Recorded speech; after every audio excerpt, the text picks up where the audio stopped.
రాష్ట్రంలో మాజీ ముఖ్యమంత్రి నారా చంద్రబాబు నాయుడు ఏమి చెప్తే అదే పని ఈసీ నిమ్మగడ్డ రమేష్ చేస్తున్నారని మున్సిపల్ శాఖ మంత్రి బొత్స సత్యనారాయణ ఆరోపించారు.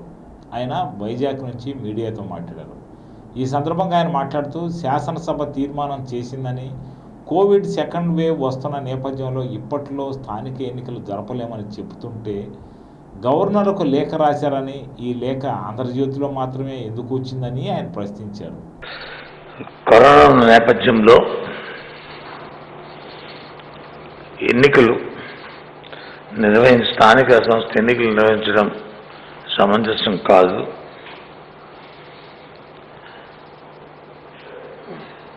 అవి నిర్వహించడం ఇబ్బందికరం అని చెప్పని, దానివల్ల ప్రాణ నష్టానికి, ఈ కరోనా వ్యాధి వ్యాప్తి చెందడానికి అవకాశాలు ఉంటాయి కాబట్టి ఎన్నికలు నిర్వహించడం సాధ్యపడదని చెప్పి ఒక తీర్మానాన్ని ఇచ్చి శాసనసభ ఆమోదించింది. మా ఆరోగ్య శాఖ మంత్రి డిప్యూటీ చీఫ్ మినిస్టర్ గారు ఆలనాని గారు దాన్ని ప్రవేశపెట్టారు. పెడితే నిన్నటి రోజున కొన్ని పత్రికల్లో, అన్ని పత్రికల్లో కాదు, అఫీషియల్గా కాదు, కొన్ని పత్రికల్లో, టీవీల్లో ఎన్నికల కమిషన్గా ఉన్న నిమ్మగడ్డ రమేష్ గారు దానిపై గవర్నర్ గారికి ఒక లేఖ రాయడం, ఎన్నికల కమిషన్ తాలూకు హక్కుల గురించి ఆయన మాట్లాడడం చూస్తుంటే చాలా విడ్డూరం అనిపించింది. ఆ లేఖ రాసిన తీరుని పూర్తిగా కూడా మేము ఖండిస్తున్నాం. శాసనసభ హక్కుల గురించి ప్రశ్నించే నైతిక హక్కు ఎన్నికల కమిషన్ లేదనే విషయాన్ని కూడా తెలియజేస్తున్నాం. నిర్ద్వందంగా దాన్ని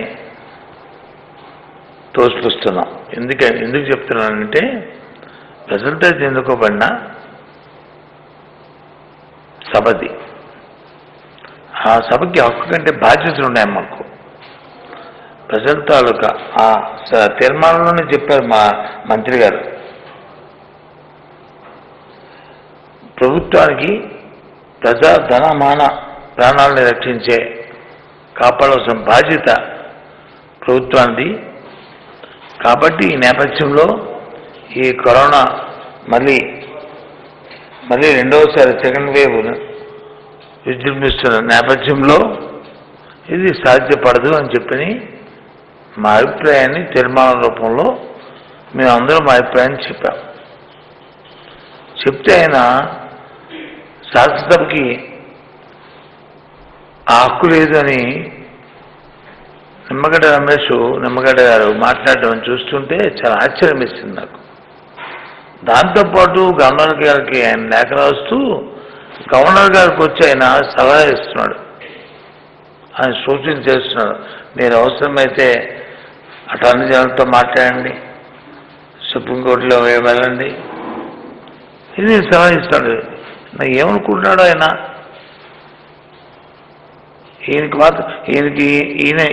ఈయన ఏం చెప్తాడంటే, చంద్రబాబు నాయుడు గారు రాత్రి ఏం చెప్తే రమేష్ ఉదయం అది చెప్తారు, లేదు రమేష్ గారు సాయంత్రం ఏది చెప్తే చంద్రబాబు నాయుడు గారు ఉదయం అది చెప్తారు. వీళ్ళు మళ్ళీ చూశాను నిన్న గవర్నర్ గారికి లేఖ విధంగా ఇది రాసి ఉంటే ఆ లేఖ మరి అఫీషియల్గా రిలీజ్ చేయాలి కదా, లేదు అన్ని పత్రికల్లోనూ అన్ని టీవీల్లో రావాలి కదా. ఎందుకు ఈనాడు పత్రికలోనూ, ఎందుకు ఆంధ్రజ్యోతిలోనే, ఆ 2 ఛానల్స్లోనే, TV5లో ఎందుకు రావాలి? కారణం ఏంటి? అధికారపూర్వకంగా నీ హక్కుని నువ్వు ప్రదర్శించుకున్నప్పుడు ఎందుకు ఆ లీక్ ఇవ్వవలసిన అవసరం వచ్చింది? అది నేను అడుగుతున్న ప్రశ్న. అందులో శాసనసభ మా రాజ్యాంగ పరిధిలో, చట్ట పరిధిలో మా బాధ్యతను శాసనసభ్యులుగా మాకున్న బాధ్యతను మేము గుర్తెరిగి, శాసనసభ హక్కుని, ఈ కరోనా మహమ్మారి మళ్ళీ సెకండ్ వేవ్ విజృంభిస్తున్న తరుణంలో ఇప్పుడిప్పుడే ఎన్నికలు పెట్టడం అసాధ్యము, సాధ్యం కాదనే విషయాన్ని ఓ తీర్మాన రూపంలో చెప్పాము. దాన్ని ఎందుకు అంత ఉలికిపాటు? నిన్నగాక మొన్న మా ప్రధానమంత్రి గారు ఆయన తాలూకా ఆయన ఈ వ్యాక్సిన్ తయారు చేసే ఈ మన ల్యాబొరేటరీస్ అన్ని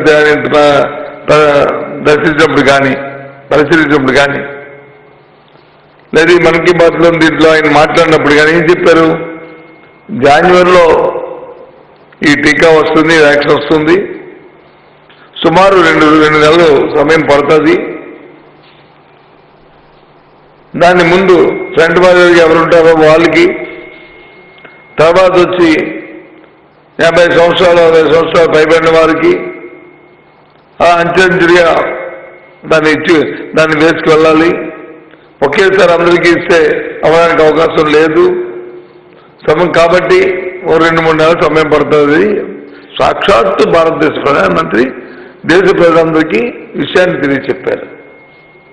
ప్యానిక్ అయిపోకండి, జాగ్రత్తగా ఉండండి అంతవరకును అని చెప్పారు. అది వచ్చిన తర్వాత ఎన్నికలు జరిగితే ఇబ్బంది అని పరిస్థితి ఉండదు. ఆ దేశం తర్వాత ఎన్నికలు జరిగితే ఎవరికి ఏ విధమైన అపోహలు అనుమానాలు ఉండవు.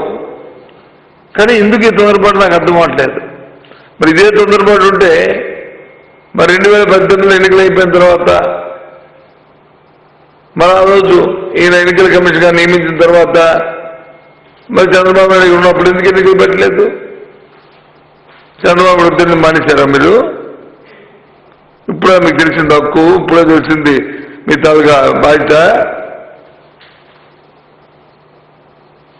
చాలా విడ్డూరంగా ఉంది అందరూ చూస్తుంటే. ఇది ధర్మం కాదు. ఇది రమేష్ గారు శాసనసభని బాధ్యతల్ని, శాసనసభ హక్కుల్ని మీకు ప్రశ్నించే అవకాశం లేదు. మీకున్న హక్కులు, మీకున్న బాధ్యతలు ఉంటే వెళ్ళారు కదా కోర్టులకి, న్యాయస్థానం చెప్తే తీర్పులు. మేము కాదల్లా న్యాయస్థానం చెప్పి తీర్పులు చెప్పిన తర్వాత ప్రభుత్వ అవకాశాలు బట్టి రాజ్యాంగబద్ధంగా ప్రభుత్వాలు నడుస్తాయి. కానీ శాసనసభను మీరెవరు క్వశ్చన్ చేయడానికి మీకున్న హక్కేంటి?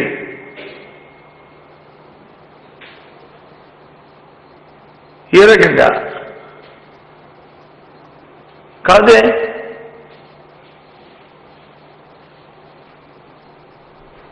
ఇంకా మీ తాలూకా ఇవి మా చర్యల్ని మీరు మానుకోవట్లేదు. మీరు జరిగిన పూర్వపరాలని మనం చూసాం. గత 6 నెలలుగా రాష్ట్రంలో మరి ఏ రకంగా ఎన్నికల కమిషన్ గా నియమించబడిన మీరు ఎన్నికల మీరు ఏ రకంగా ఎన్నికల వాయిదాని మరి అర్ధాంతంగా మీరు వాయిదా వేశారో అవసరం లేకపోయినప్పటికీ కూడా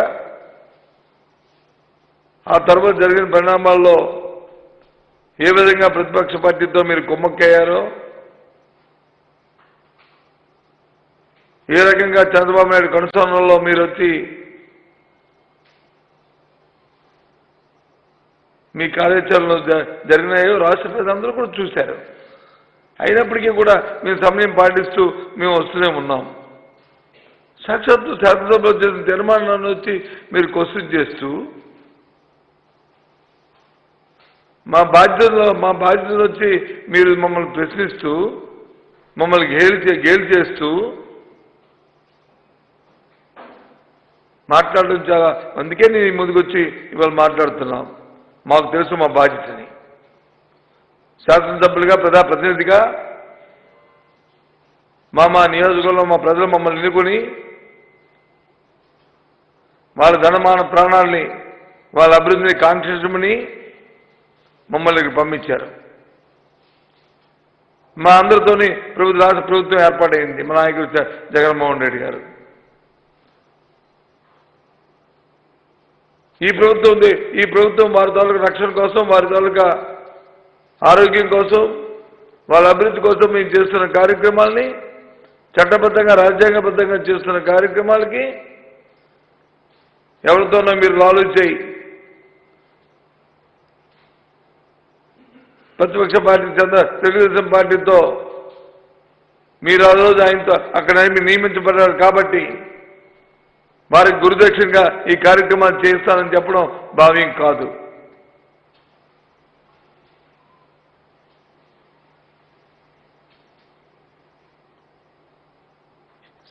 మీ కాలంలో ప్రభుత్వాలు మారుతుంటాయి, వస్తుంటాయి, పోతుంటాయి, చేస్తుంటాయి. నియామకాలు జరుగుతుంటాయి, వస్తుంటాయి, చేస్తుంటాయి. కానీ ఒక బాధ్యత గల ఒక స్థానంలో ఉన్నప్పుడు కాలమాన పరిస్థితులు బట్టి చట్టానికి లోబడి, రాజ్యాంగం లోబడి ప్రజా సంక్షేమాన్ని ప్రథమంగా దృష్టిలో పెట్టుకొని ఏదైనా కార్యక్రమం చేయాలి.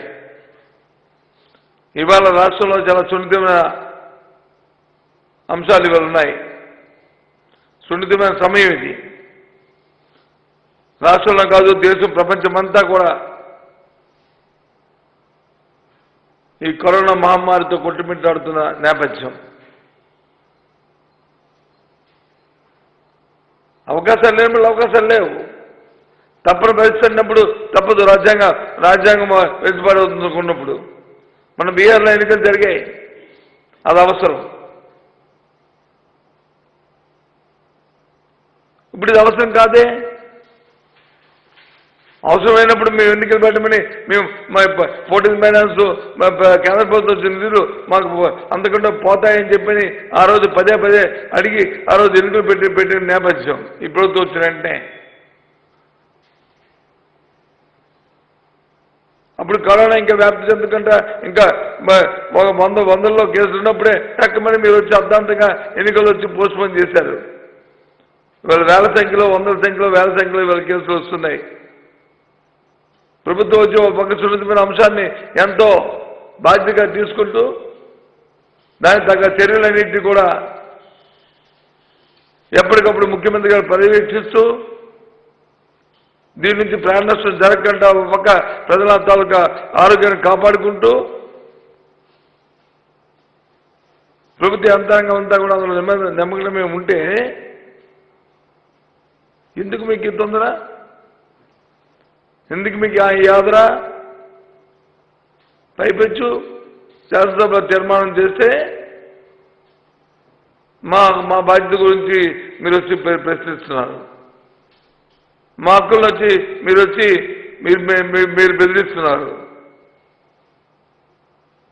దీన్ని తీవ్రంగా ఖండిస్తున్నాం.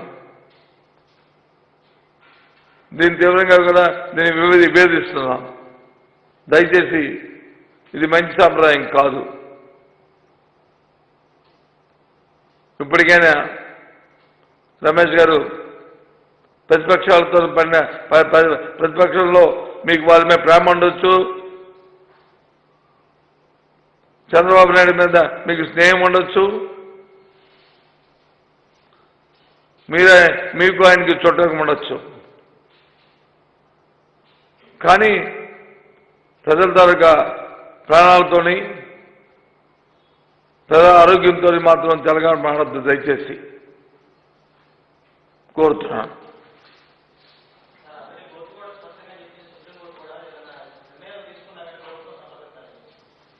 విషయం చెప్తున్నాం కదా, నిర్ణయాలు తీసుకుని ప్రభుత్వం సంప్రదించమన్నాం. ప్రభుత్వంతో సాక్షాత్తు మా ముఖ్య కార్యదర్శి, చీఫ్ సెక్రటరీ చెప్పారు, మా డీజీపీ గారు చెప్పారు. చెప్తే సిఎస్కి సంబంధం, డీజీపీకి ఏం సంబంధం అని అంటాడు ఆయన. సిఎస్ఐని మాట్లాడిందంటే సిఎస్ఐ ముఖ్య కార్యదర్శి ఆవిడ వ్యక్తిగతం కాదు. ఇది ఈ ప్రభుత్వం తాలూకా భావాన్ని, ఈ ప్రభుత్వం తాలూకా అభిప్రాయాన్ని చట్టబద్ధంగా, రాజ్యాంగబద్ధంగా వచ్చి మారని చెప్తారు. డీజీపీ మాట్లాడారంటే డీజీపీ వ్యక్తిగతం కాదు. ఇది ఈ రాష్ట్రంలో శాంతి భద్రతలు పర్యవేక్షిస్తున్న ఆయన పరిస్థితులు ఏ విధంగా ఉన్నాయి, దానికి ఏ విధంగా అనుకూలంగా ఏ విధంగా చర్యలు తీసుకోవాలి, ఏ విధంగా ముందుకెళ్ళాలి, వాస్తవ పరిస్థితులు ఏంటంటే వాస్తవ రూపాలని మీకు చెప్తారు. వాటికి అనుగుణంగా మీరు ఆలోచన చేసుకోవాలి. అంతేగాని ఆక్యుపెంట్తో మనం ఉండి మాట్లాడితే అది కరెక్ట్ కాదు. అది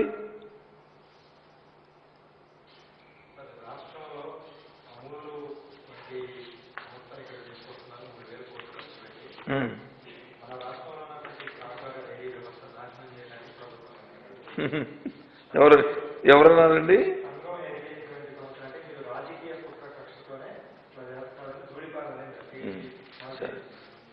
సరే, ధూళిపాల నాగేంద్ర ఒకసారి పరోపరాలు ఆలోచన చేసుకుంటే ఈ రాష్ట్రంలో సహకార వ్యవస్థ నాశనం చేసింది ఎవరు? చంద్రబాబు నాయుడు గారు.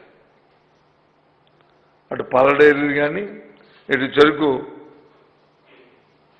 ఫ్యాక్టరీలు కానీ, సహకార సంఘంలో ఉన్న చెరుకు ఫ్యాక్టరీలు కానీ, ఫ్యాక్టరీలు అయితే అమ్మేశాడు, కొన్ని మూలం చేర్చిస్తాడు ఆయన ముఖ్యమంత్రికి ఉన్న ఈ 5 సంవత్సరాలకు ముందు, అంతకుముందు. తర్వాత మళ్ళీ రాజశేఖర్కి వచ్చి దాన్ని పునరుద్ధరణ చేశాడు. సాక్షాత్తు చంద్రబాబు నాయుడు గారు పుట్టిన జిల్లా చిత్తూరు. చిత్తూరు డైరీ ఏమైందండి? ఎందుకు చిత్తూరు డైరీ మొదలుపడిపోయింది? ఎందుకు అక్కడ ఆయన హెరిటేజ్ పెట్టి దాన్ని అభివృద్ధి చేశాడే, చిత్తూరు డైరీని ఎందుకు అభివృద్ధి చేయలేపారు? ఎంతో ప్రభుత్వంలో ఎన్నో అవకాశాలు ఉన్నప్పటికీ కూడా చిత్తూరు డైరీకి పాలు వేయమంటే పాలు వేయరా? అక్కడ మానేస్తారా? హెరిటేజ్కి వేస్తారా? ఇతర స్వార్థం కోసం, స్వశక్తి కోసం మొత్తం డైరీని నాశనం చేసి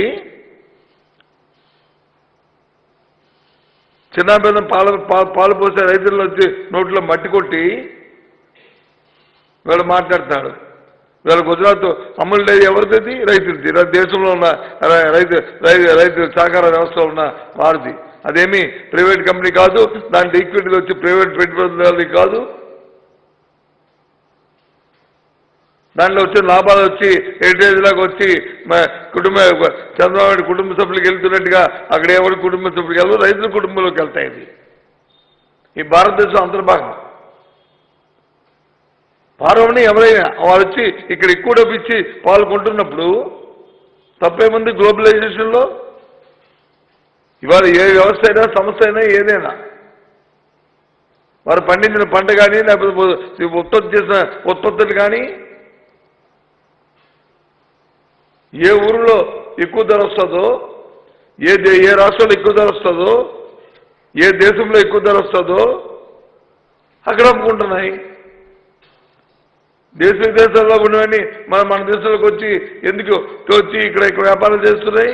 అక్కడికంటే ఇక్కడ మా సరసమైన ధరలు వస్తాయి, లాభాలు వస్తాయి, ఏం చేస్తున్నాయి. అలాగే అమూల్ కూడా అంతే, మనలో భాగం. దాని నుంచి మన రైతులు నష్టపోతే మన ఊరికమే రైతుకి ఎక్కువ ధర వస్తున్నప్పుడు, రైతులకు మేలు జరుగుతున్నప్పుడు, హెరిటేజ్ కంటే 7 రూపాయలు, 9 రూపాయలు, 10 రూపాయలు లీటర్కి పాల ధర ఎక్కువ వస్తున్నప్పుడు ఎందుకు చేయకూడదు? అడగండి ఆయన్ని, ఎందుకు తప్పని. ఏం తప్పు చెప్పనండి, చెప్పండి ఏం తప్పు. ఇందాక ఇక్కడ చూసాను టీవీలో, ఏదో ప్రభుత్వం మాకే సహకారం చేస్తే మేమే చేస్తాం. మరి అప్పుడు చంద్రబాబు నాయుడు అధికారం ఉన్నప్పుడు మరి ఆయనే కదా ప్రభుత్వం. మరి ఎందుకు ఆయన సహకారం తీసుకొని చిత్తూరు డైరీని ఎందుకు ఆయన అభివృద్ధి చేయలేపాడు? ఎందుకు చిత్తూరు డైరీని మూసేసి హెరిటేజ్ సంస్థను తీసుకొచ్చాడు? కారణం ఏంటి? ఏది అయినప్పటికీ కూడా ఈ ప్రభుత్వం జగన్మోహన్ రెడ్డి గారి ఆధ్వర్యంలో రైతుకి ఏదైతే మేలవుద్దో, ఆ రైతు కుటుంబంలో ఉన్న అక్కా చెల్లికి ఏదైతే వారి కాళ్ళ మీద నిలబడేట్లు ఒక 10 రూపాయల లాభం వచ్చిన అవకాశం ఏది ఉంటుందో ఆ ప్రతి కార్యక్రమాన్ని కూడా ప్రభుత్వం చేయొద్దిచ్చి వాళ్ళ ఆర్థిక పరిస్థితులు మెరుగుపడేటట్లు, వాళ్ళ జీవన ప్రమాణాలు మెరుగుపడేటట్లు, అది వ్యవసాయమైనా, పాల ఉత్పత్తి అయినా, ఏదైనా ఆ కుటుంబం గౌరవంగా బతికేటట్లు ప్రభుత్వం చర్యలు తీసుకుంటుంది. ప్రభుత్వం తాలూగా కార్యాచరణ ఆ విధంగా ఉంటుంది. ఎడిటర్స్ సంఘం కాదు, రాష్ట్రం మొత్తం మీద వారితో కాంపిటీషన్గా ఏ డైరీ ఏదైనా సరే అమూల్ ఏదైతే చేస్తుందో అదే ప్రకారం వాళ్ళు చేస్తే మాకు అభ్యంతరలే.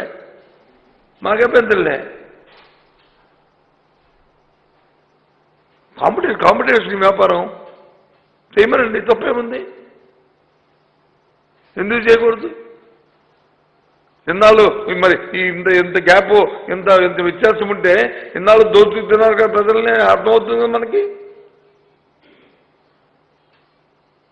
అది ఆ లబ్ధాడికి వెళ్ళవలసిన పాలు పోసే మా రైతుకి వెళ్ళవలసిన లేదా అక్కకి వెళ్ళవలసిన ఆ డబ్బుని ఇంతవరకు దోచుతున్నారు కదా వాళ్ళని, అదంతా కక్కది. ఇంతవరకు తిని చాలు, దోచి చాలు. ఇప్పుడైతే సరే వాళ్ళకి న్యాయంగా, వాళ్ళకి న్యాయబద్ధంగా వారి కష్టానికి వచ్చే వాళ్ళకి వెళ్ళేయండి. ఇది తప్ప. ఇంకో విషయం, నేను రోజున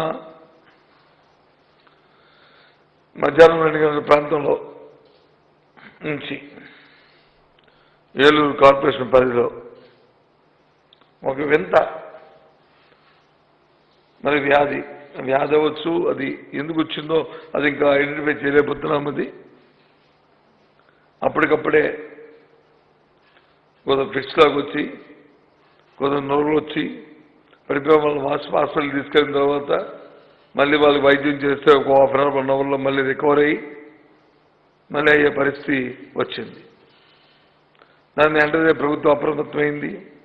అక్కడే ఉన్న మా స్థానిక మా డిప్యూటీ సీఎం గారు, హెల్త్ మినిస్టర్ గారు రాణి గారు, అలాగే జిల్లా కలెక్టర్ గారు, మా మున్సిపల్ కమిషనర్ గారు, జిల్లా జాయింట్ కలెక్టర్, మొత్తం అధికారులు యంత్రాంగం అంతా కూడా, వైద్యాధికారులు మొత్తం అందరూ కూడా అప్రమత్తమై వెంటనే ఎక్కడి నుంచి ఏం జరిగిందని వాళ్ళు చూసుకుంటూ వాళ్ళకి వైద్యాన్ని అందించారు. సుమారు 264 మంది ఇప్పటి వరకు ఒక ప్రాంతం కాకుండా, ఒక వార్డు కాకుండా మొత్తం ఆ ప్రాంతం అంతా కూడా కార్పొరేషన్ పరిధిలో అంతా కూడా అక్కడక్కడ ఒక ఇంట్లో ఒక ఇంట్లో అందరికీ కాకుండా ఎవరికో ఒకరికి, ముఖ్యంగా 30-40 సంవత్సరాలు లోపున్న వాళ్ళందరికీ ఈ 22 వాళ్ళే ఎక్కువ మంది ఉన్నారు, పిల్లలు వాళ్ళందరూ ఉన్నారు. వాళ్ళందరికి వచ్చిన అందులో 70 మంది ఇప్పటికే డిశ్చార్జ్ అయ్యారు. 190 మంది వరకు ఇంకా హాస్పిటల్లో ఉన్నారు. వయసు పెద్దగా ఉన్న 5 వచ్చి విజయవాడ హాస్పిటల్కి కూడా చేర్చి అప్రమత్తంగా ఉన్నారు. ఎవరికి ఏ విధమైన ప్రాణహాని లేదు. కొందరు వచ్చి ఆపాదించారు, నీరు కలుషితమైన నీరు తాగడం వల్ల ఇది వచ్చిందని చెప్పి ఆపాదించారు. నిన్న సాయంత్రం ఈ విషయం మాకు తెలిసిన వెంటనే మా అధికారులందరినీ కూడా మాకు సంబంధించిన పబ్లిక్ హెల్త్ ఇంజనీర్స్ అందరినీ కూడా అప్రమత్తం చేశాం. ముఖ్యమంత్రి గారు వెంటనే ఆదేశాలు ఇచ్చారు మా అందరికీ. ఆదేశాలు అనుకున్న వెంటనే అప్రమత్తం చేసి మొత్తం ఉన్న పైప్ లైన్స్ అన్నింటినీ కూడా చెక్ చేశాం. నీటి తాలూకా అన్నింటినీ కూడా శాంపిల్స్ అన్నింటినీ తీసుకున్నాం. అన్ని ప్రాంతాల నుంచి అన్ని నీటిని పరీక్షించాం. ముందు 10 పారామీటర్స్ ఉంటే 10 పారామీటర్స్ని కలర్ కానీ, నైట్రోజన్ కానీ, కాల్షియం కానీ, అలాగే హార్డ్నెస్ కానీ అని ఇలాంటి 10 పారామీటర్స్ని కూడా పరీక్షించాం. ఇప్పటి వరకు 10 పారామీటర్లు పరీక్షిస్తే ఏ ఒక్క పారామీటర్ కూడా ఏదైతే వాడకానికి అనుగుణంగా ఉంటుందో ఆ పారామీటర్కి లోపడే ఉంది తప్ప దానికి విరుద్ధంగా ఏ పారామీటర్ కూడా లేదు. అన్నీ చేసాం. టెస్ట్ రిపోర్ట్లు కూడా అన్నీ కూడా వచ్చాయి. అయినప్పటికి కూడా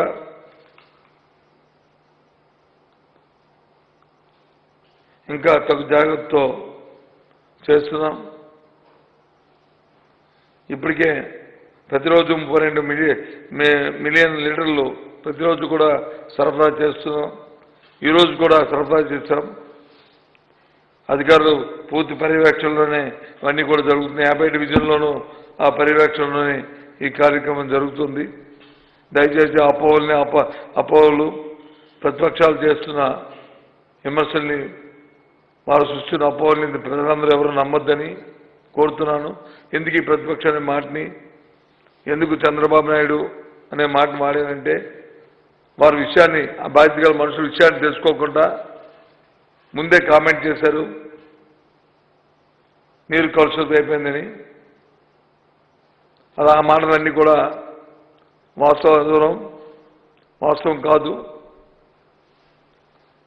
ప్రతి చేస్తున్నాం. అక్కడే ప్రాంతంలో అంతా మా మంత్రి గారు, హెల్త్ మినిస్టర్ గారు పర్యవేక్షణలో మెడికల్ క్యాంపులు అవి ఏర్పాటు చేసి 108 కూడా అక్కడే పెట్టి ఎప్పటికప్పుడు ముఖ్యమంత్రి గారితో ఎప్పటికప్పుడు పర్యవేక్షిస్తుంది ముఖ్యమంత్రి కార్యాలయం. మంత్రి గారు ఇప్పటికే 2-3 సార్లు హాస్పిటల్ని స్వయంగా పర్యవేక్షణ చేస్తూ శిబిరాలకు వెళ్తూ చూస్తూ ఉన్నారు. ఇన్ఛార్జ్ మంత్రి గారు కూడా పర్యవేక్షిస్తున్నారు. పూర్తి అంతా కూడా కంట్రోల్లో ఉంది. కానీ ఇప్పటికీ అసలు అది ఎందుకు వచ్చిందా అనేది ఇంకా నిర్ధారణ అవ్వలేదు. అది కాలుష్యం వల్ల వచ్చిందా, లేకపోతే ఇంకే కారణం వల్ల వచ్చిందా, లేదా సైకలాజికల్ ఇదా అనేది ఇంకా నిర్ధారణ అవ్వలేదు. కాబట్టి పూర్తిగా కూడా ప్రభుత్వం బాధ్యతగా అధికార యంత్రాంగం, ప్రభుత్వంలో ప్రజలందరూ దాన్ని పర్యవేక్షిస్తున్న విషయాన్ని మీ ద్వారా ఏలూరు పట్టణ ప్రజలకు తెలియజేస్తూ అపోహల్ని, పుకారుల్ని నమ్మొద్దని కోరుతున్నాం.